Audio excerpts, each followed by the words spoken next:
अल्हम्दुलिल्लाह नहमदुहु व नस्तईनुहु व नस्तगफिरुहु व नु'मिनु बिही व नतवक्कलु अलैहि व नऊज़ु बिल्लाहि मिन शुरूरि अनफुसिना व मिन सय्यिआति अमालिना मन यहदिहिल्लाहु फला मुदिल्ल लहु व मन युद्लिल फला हादिय लहु व नशहदु अल्ला इलाहा इल्लल्लाहु वहदहु ला शरीका लहु व नशहदु अन्न सय्यदना व मौलाना मुहम्मदन अब्दुहु व रसूलुहु अम्मा बाद फ़क़द क़ाल अल्लाहु तआला फ़िल क़ुरआनिल हकीम अऊज़ु बिल्लाहि मिनश शैतानिर रजीम बिस्मिल्लाहिर रहमानिर रहीम क़ुल ला अस्अलुकुम अलैहि अजरन इल्लल मवद्दता फ़िल क़ुरबा सदक़ल्लाहु मौलानल अज़ीम व सदक़ रसूलुहुन नबियुल अमीनुल करीम व नहनु अला ज़ालिका लमिनश शाहिदीन व शाकिरीन वल्हम्दुलिल्लाहि रब्बिल आलमीन इन्नल्लाहा व मलाइकतहु युसल्लूना अलन नबी या अय्युहल्लज़ीना आमनू सल्लू अलैहि व सल्लिमू तस्लीमा अल्लाहुम्मा सल्लि अला सय्यिदिना व मौलाना मुहम्मदिन व अला आलि सय्यिदिना व मौलाना मुहम्मदिन व बारिक व सल्लिम। दौरे हयात आएगा कातिल क़ज़ा के बाद, दौरे हयात आएगा कातिल क़ज़ा के बाद, है इब्तिदा हमारी तेरी इंतहा के बाद। कत्ले हुसैन अस्ल में मर्गे यजीद है, इस्लाम जिंदा होता है हर करबला के बाद। मेरे मोहतरम बुजुर्गों दोस्तों, वक्त बहुत कम है और अभी मेरे बाद भी कई उलमा हैं। पूरा वक्त मैं ना लेकर के थोड़े से वक्त में अपनी बात मुकम्मल करने की कोशिश करता हूँ। मुझसे पहले कई उलमाए किराम से आपने तकरीरें सुनी और सबका लुब्बे लुबाब यही कि अपने दिलों के अंदर हुजूर अक़दस सल्लल्लाहु अलैहि वसल्लम और आपके अहले बैते अतहार की मोहब्बत अपने दिलों के अंदर हम जागुज़ी करें, अपने दिलों के अंदर आका अलैहिस्सलातु वस्सलाम और आपके अहले बैत की मोहब्बत को पुख्ता करें और इसको मजीद से मजीद तरक्की अता करें। अल्लाह के रसूल सल्लल्लाहु ताला अलैहि वसल्लम ने अपने अहले बैत के बारे में फरमाया कि ये लोग मेरे बाद मेरे नाइब और मेरे खलीफा हैं, ये लोग मेरे नाइब और मेरे खलीफा हैं, लिहाजा ये लोग हमारे इमाम हैं, हमें इनसे हिदायत हासिल करनी चाहिए। आप सल्लल्लाहु अलैहि वसल्लम ने यही तो फरमाया कि मैं अपने बाद अपना 2 खलीफा और नाइब छोड़ करके जा रहा हूं, अगर इनको मजबूती के साथ थामे रहोगे तो तुम हरगिज गुमराह नहीं हो सकते। उनमें से एक दूसरे से ज्यादा अजमत वाली है और वो है अल्लाह की किताब जो आसमान से जमीन तक एक रस्सी है। और दूसरी चीज आपने बयान फरमाया कि दूसरे हैं मेरे अहले बैत और ये दोनों कभी भी एक दूसरे से जुदा नहीं हो सकते, यहाँ तक कि दोनों हौज़े कौसर पर एक साथ मेरे पास आएंगे। उसके बाद आपने आखिर में फरमाया फंजुरू कैफ तखलुफूनी फीहिमा, लिहाजा ऐ लोगों खूब गौर व फिक्र कर लो, अच्छी तरह सोच समझ लो कि जब मेरे बाद इनके साथ सलूक करने का मामला आए तो अच्छी तरह समझ लो, सोच लो कि इनके बारे में तुम लोग कैसा सलूक करोगे। ताज्जुब की बात है और अफसोस की भी बात है कि जब मुहर्रमुल हराम का महीना आता है तो जगह जगह जिक्र शुहदाए करबला होता है, जलसे जिक्र शहादत होता है,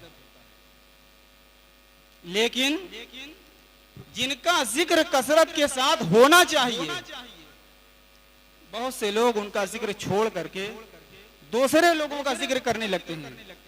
खूब फजाइल उनके बयान किए जाते हैं और जिनका जिक्र खुसूसियत के साथ माहे मुहर्रमुल हराम में होना चाहिए उनके जिक्र से आज गुरेज किया जाता है। मामला ये है कि ना उन लोगों के बारे में कब्र में पूछा जाएगा और ना ही क़यामत के मैदान में पूछा जाएगा, लेकिन ये औलादे रसूल हैं, इनका मामला ये है कि कल क़यामत के दिन के बारे में जरूर पूछा जाएगा। ये हदीसे रसूल इशारा करती है जो आपने आखिर में फरमाया फंजुरू कैफा तखलुफूनी फीहिमा, क्या मेरे उम्मतियों तुम लोग खूब गौर व फिक्र कर लो कि मेरे ये 2 खुलफा हैं, मेरे जो 2 नाइब हैं कुरान और मेरे अहले बैत, इनके साथ तुम्हारा सलूक कैसा होगा। ये हदीस इशारा करती है, आप सल्लल्लाहु अलैहि वसल्लम का ये जुमला बतलाता है कि कल क़यामत के दिन इनके बारे में जरूर पूछा जाएगा और सवाल किया जाएगा। अल्लाह के रसूल सल्लल्लाहु ताला अलैहि वसल्लम ने इनको बतौर नायब और बतौर इमाम के अपने पीछे छोड़ा है। और दूसरी हदीस पाक आपने कई मर्तबा सुनी होगी कि आपने फरमाया, मन सर्रहु अन यहया हयाती व यमूत ममाती व यस्कुन जन्नत अदनिन गरसहा रब्बी, कि जो शख्स ये चाहता है, जिसको ये बात अच्छी लगती है, भली लगती है कि मेरी तरह जिंदगी गुजारे, उसकी मौत भी मेरी तरह वाक़ई हो, तो उसको ये, और वो ये भी चाहता है कि जन्नत अदन में रहे जिसमें पेड़ पौधे रब्बुल आलमीन ने अपने दस्ते कुदरत से लगाए हैं, तो उसको करना ये होगा कि मेरे बाद अली से मोहब्बत करे, अली के वारिसों से मोहब्बत करे, वल यक्तदे बे अहले बैती, और मेरे अहले बैत की इक्तिदा करे, उनको अपना पेशवा बनाए, उनसे हिदायत हासिल करे। फइन्नहुम इतरती खुलिकू मिन तीनती व रुज़िकू फहमी व इल्मी, इसलिए कि मेरे अहले बैत ये लोग मेरी इतरत हैं, ये लोग मेरी तीनत और मेरे खमीर से पैदा किए गए हैं। इन लोगों को मेरी समझ का और मेरे इल्म का एक वाफिर हिस्सा अता किया गया है। मेरी उस उम्मती के लिए वैल है, तबाही है, बर्बादी है जो इनकी फजीलत का मुनकिर है, और जो मेरा रिश्ता मेरे अहले बैत से है उस रिश्ते को काटने वाला है। जो ऐसा है उसके लिए वैल है। ला अना लहुमुल्लाहु शफाअती, अल्लाह ताला मेरे ऐसे उम्मती को मेरी शफाअत अता नहीं करेगा।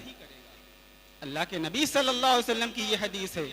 आपने इसमें यह फरमाया है कि उस आदमी को जो कि मेरी तरह जिंदगी गुजारना चाहता है और जो मेरी तरह ये चाहता है कि उसकी मौत ही वाक़ई हो जाए और जन्नत अदन में रहे, उसको अली से मोहब्बत करना होगा, उनके वारिसों से मोहब्बत करना होगा, और मेरे अहले बैत को अपना पेशवा और इमाम बनाना होगा।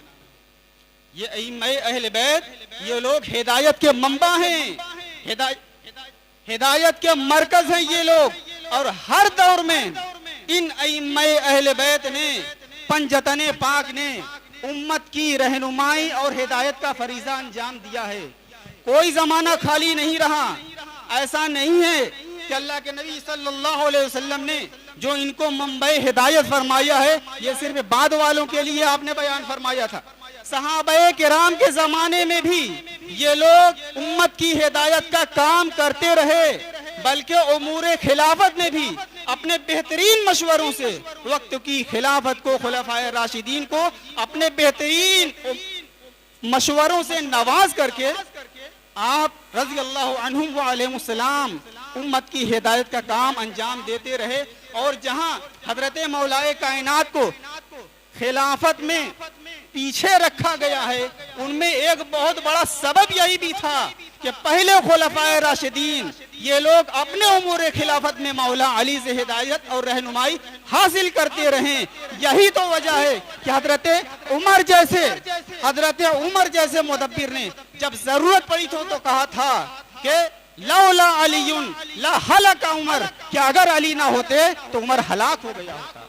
दुआ करते थे कि परवरदिगार मुझको ऐसी मुसीबत और परेशानी से बचाए जिसके हल के लिए मौला अली मौजूद ना हो। एक हिकमत ये भी थी कि अली को बाद में रखा जाए ताकि उनसे पहले जो लोग आ रहे हैं अली उनके लिए भी रहनुमाई का फरीजा अंजाम देते रहें, इसलिए कि ये लोग अइम्माए हिदायत हैं। मेरे मोहतरम बुजुर्गों दोस्तों, ये लोग हमारे पेशवा हैं, ये लोग हमारे इमाम हैं, और रुश्तो हिदायत का काम इन लोगों ने हमेशा किया। और उम्मत के बड़े बड़े उलमा, मुज्तहिदीन, अकाबिरीन हमेशा इनसे फैज हासिल करते रहे और हिदायत हासिल करते रहे। हम लोग हनफी हैं, अकायद में, मसाइल में हमारे इमाम हैं हज़रत इमाम अबू हनीफा रज़ी अल्लाह ताला अन्हु।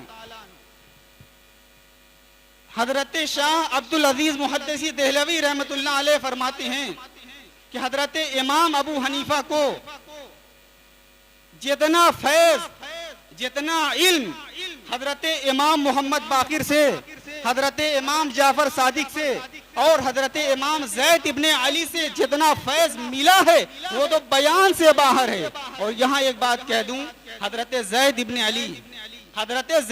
अली वो शख्सियत हैं जो हजरत मौलाए कायनात को अबू बकर उमर से अफजल मानते थे। अबू बकर और उमर से अफजल मानते थे, अंबियाए किराम के बाद सारी मखलूक से अफजल मानते थे। ये जानते हुए भी हजरत इमाम अबू हनीफा ने ज़ैद इब्ने अली के हाथ पर बैअत की और आखिर उम्र तक इस बैअत पर कायम भी रहे। मेरे मोहतरम बुजुर्गों, दोस्तों, ये हजरात हम तमाम मुसलमानों के लिए अइम्मे रुश्द व हिदायत हैं। जिस तरह हमारे अकाबिरीन ने, जो कि खुद अपने अपने वक्त के बहुत बड़े इमाम गुजरे हैं, जब इन लोगों ने इन बुजुर्गों से रहनुमाई हासिल की है, इन बुजुर्गों से जब हिदायत हासिल की है, जब इन बुजुर्गों ने इनका हमेशा दामन थामे रखा, हमेशा इनसे मोहब्बत की, अपने अपने अदवार में इनसे मोहब्बत की है, तो हम जैसे लोगों के लिए इन लोगों के दामन से वाबस्ता रहना कितना नागुज़ीर और कितना जरूरी है। आज हज़रत सैयदना इमाम आली मकाम अलैहिस्सलाम की शहादत का दिन है। आपकी शहादत हर एतबार से बड़ी मुनफरिद शहादत है, हर एतबार से बड़ी निराली शहादत है।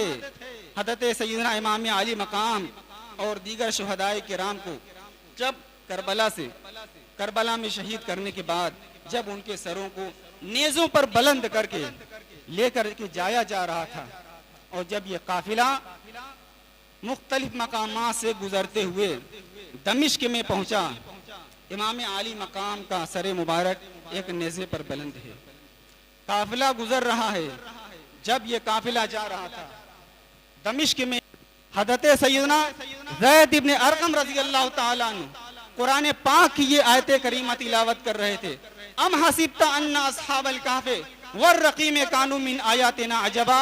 इमाम आली मकाम का सर मुबारक जो अपने जिस्म अक़दस से जुदा है, नेज़े पर बुलंद है, जैसे ही ये आयत करीमा सुनी, हज़रत इमाम आली मकाम के लम्हाए मुबारक में जुम्बिश आती है और आपका कटा हुआ सर बोलता है, आजब मिन अस्हाबिल कहफ़ कत्ली व हमली, मेरा शहीद किया जाना और मेरे सर का नेज़े पर बुलंद किया जाना ये अस्हाबे कहफ़ के वाक़े से भी ज्यादा अजीब तर है।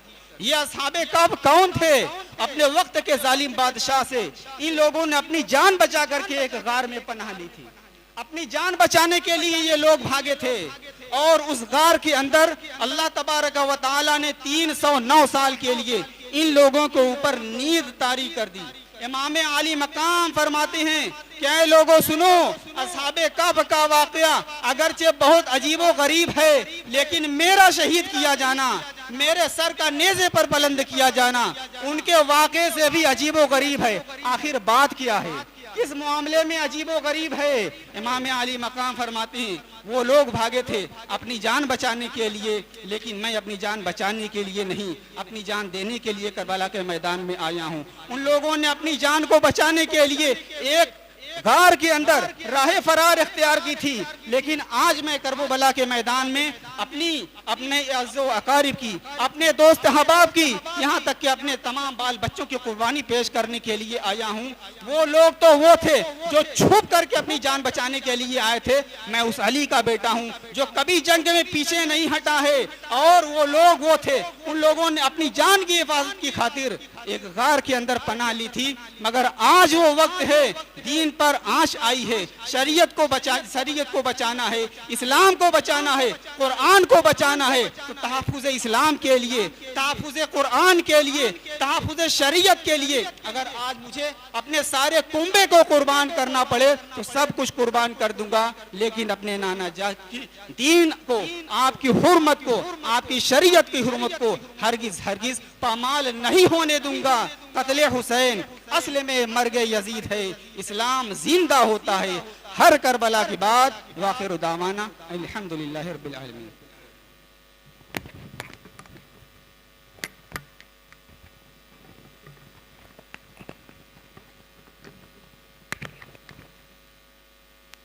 बड़ी हुस्न खूबी के साथ हज़रत मौलाना ने किफ़ायत सारी से काम लेते हुए दूसरे के लिए वक्त महफूज कर लिया।